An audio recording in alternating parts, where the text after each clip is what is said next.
na hiyo mafuta inapitia Kenya ikienda Uganda.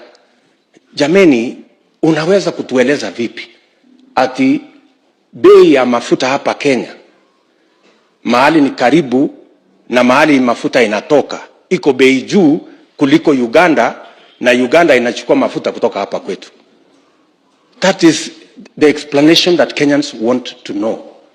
The corruption cartel at the Ministry of Petroleum should explain to Kenyans why dealers have increased their profits from 9 shillings to 12 shillings.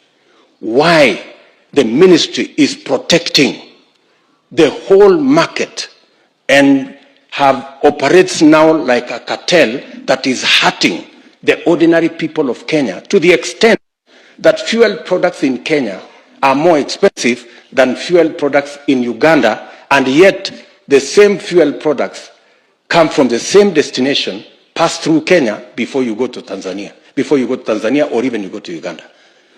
The people at the Ministry of Petroleum have questions to answer, and the corruption cartel in the Ministry of Energy must be broken for the prices of fuel products to come down. That was William Ruto, the Deputy President of the Republic of Kenya, taking a hardline stance against his own government's fuel prices.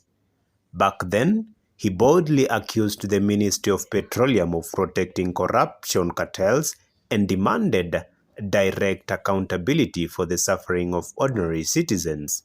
He pointed out the irony of fuel transiting through Kenya being cheaper in landlocked neighboring countries. Fast forward today, the Deputy President who demanded answers is now the President holding the top seat. But the outcry from Kenyans remains the same. Fuel prices are still high, and the cost of living continues to skyrocket or to bite. So what changed? And more importantly, what reasons does President Ruto's administration provide to explain these prices today? To understand the administration's position, we have to look at the massive shift in global and local economics. When Ruto took office, one of his first major economic policy changes was the removal of the multi-billion shilling fuel subsidy, which he inherited from the previous regime. The administration argued that the subsidy was unsustainable, heavily drained the national exchequer, and was prone to mismanagement. Instead of subsidizing consumption, the government chose to pivot toward a policy of market-driven pricing.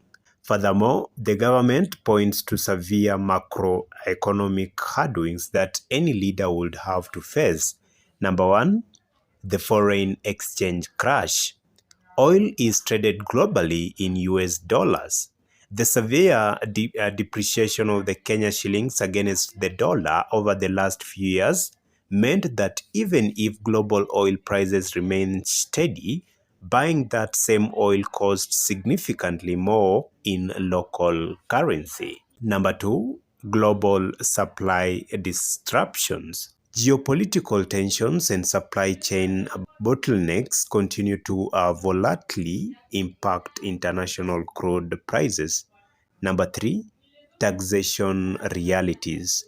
To manage a ballooning public debt and fund a heavily strained national budget, the government retained and restructured various fuel levies, a stark contrast to the anti-tax rhetoric often heard on the campaign trail. Instead of blaming hidden cartels, the administration now speaks the language of structural stabilization. To mitigate volatile prices without using expensive subsidies, Kenya entered into government-to-government, that is G2G oil deal, frameworks with Gulf nations. What was the goal? To ensure oil on credit is the immediate demand of US dollars in the domestic market, and theoretically stabilize the shilling and by extension the pump prices. While the government maintains these policies and the only way to steer the country away from economic collapse, the political irony isn't lost on the Kenyan public. In conclusion, it highlights a timeless truth in governance.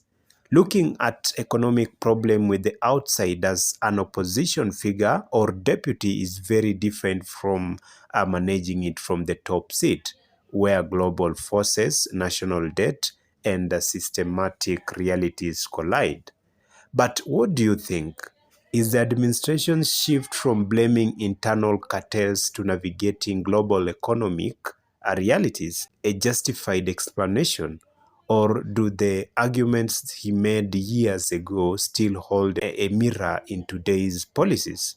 Let us know your thoughts in the comments section below, and remember to hit that subscribe button, like the video. Don't forget to subscribe. See you in the next video. Goodbye.